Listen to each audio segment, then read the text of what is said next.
Hi, this is Mila, and I will be showing you how to do a weird curtain rod installation. Well, sort of.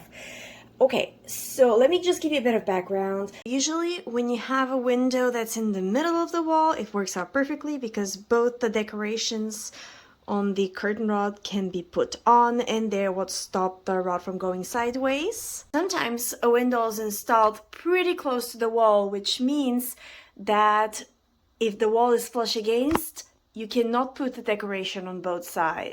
So in the first case, you could pretty much get any curtain rod, you screw in the decorations on the side and they keep the rod from going sideways or getting out whenever you move the curtain. But in the second case, there's no place for the bolt to go. So in that case, I need to come up with a solution because otherwise every time I try to move the curtain, the rod will fall on my head. And do I want something falling on my head? Definitely not.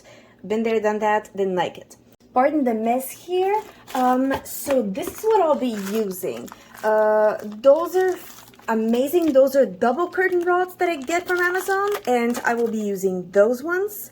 They're the best ones I've found, and I've gotten quite a few of them for my windows. So that is what I'll be using for this curtain rod installation. I'll put the link to Amazon in the description underneath. This is what it comes with. It already comes with screws. It comes with anchors that I will not be using. And there are the double curtain rods themselves. This is what one of them looks like in a side view, and there's 4 of those in a package. So they do have those supports where you can slide in the rod where it an actual rod you get from the store, or a rod which I will be kind of making myself and adapting. So yeah, that's pretty much it for this way. Now, could I have gotten a regular curtain rod from the store? Yes, I could have. One that extends or becomes smaller? Yes, I could have. But I found this one in Home Depot, and it's just basically a wooden stick that's 1 inch by a stick, I call it. It's a dowel. 1 inch by 74 inches, and it cost me 13 bucks. Also, I can cut it as much as I would like, and it will allow me to do what I want to do on the side of it, which I'll tell you about in a second. First of all, usually when you have a curtain rod, you do have those ball thingies at the end. So for this one, I am going to go ahead and screw something in. But wait a second, let me turn it without, there we go, without hitting anything. Perfect. So is there a place to screw something in? No, there isn't. So I do have to find where the middle is so I can screw this bolt in. But I will not be just screwing anything in. I will be screwing in a transparent circle that I will be cutting out of one of those mini unpackagings that I did. While I cut out the circle, I'll explain why I'm using it. So, first of all, when I do those mini unboxings, there's a lot of garbage left, and I don't like wasting, and I would like to reuse possibly everything, and this comes in handy. Reason number 2, it's transparent, so wherever I put it, you won't be able to see it. It's transparent.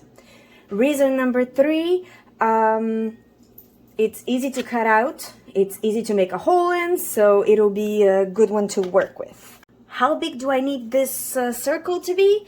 I just need it to be bigger than this hole because I'm planning to screw it in on the side of the dowel. This way the dowel won't be able to pass through, so I just need it to be bigger than this. It's right now quite a lot larger. Do I care? No, I do not. I ended up cutting it with my scissors just because it'll be easier when I screw it in. It'll be easier for transport if the circle is a bit smaller. So I scored this with the knife. It's just to make a little hole so the screw has somewhere to go in, but it's not that big of a deal. The next step is to make the hole. To screw it in, I need to make a hole, but if I were to just screw this in, I could maybe crack the wood, so I don't want to take that chance. To solve this problem, I will be using my Home Depot kit, which Granted, it's a bit low, but it has a lot of screws in it and stuff that makes holes and all sorts of interesting things. So I'll be using this. I'll be using this with my drill to make a hole. But where do I make the hole? What if I think the center is here or here or here or here? How do I determine where the center is? I will be using this, which is ish half an inch. So what I'll do is I'll just eyeball it and sort of turn this around. Oops. So I'll keep going. Basically, you need to do this in a lot of different directions. Ideally, I'd hold it down and just roll it, but the dowel is pretty long.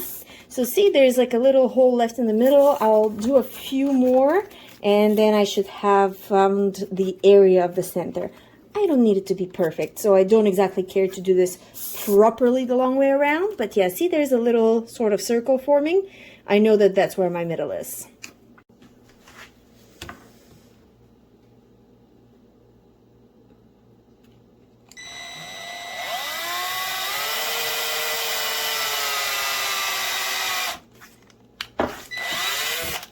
There we go. And now the moment of truth. Now, first of all, I will put the screw through this just to make sure that it goes nicely in. Perfect. And there we go. Maybe I didn't drill the hole long enough, like deep enough, but perfect. It fits pretty nicely. Let's try it then with this. It already fits very snugly, but this way it really can't come out. Here's the finished result, how everything looks together.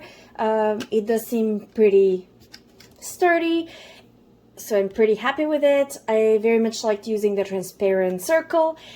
And if you found this helpful, like and subscribe, and I will see you for the next little moment we'll get to share together. Bye!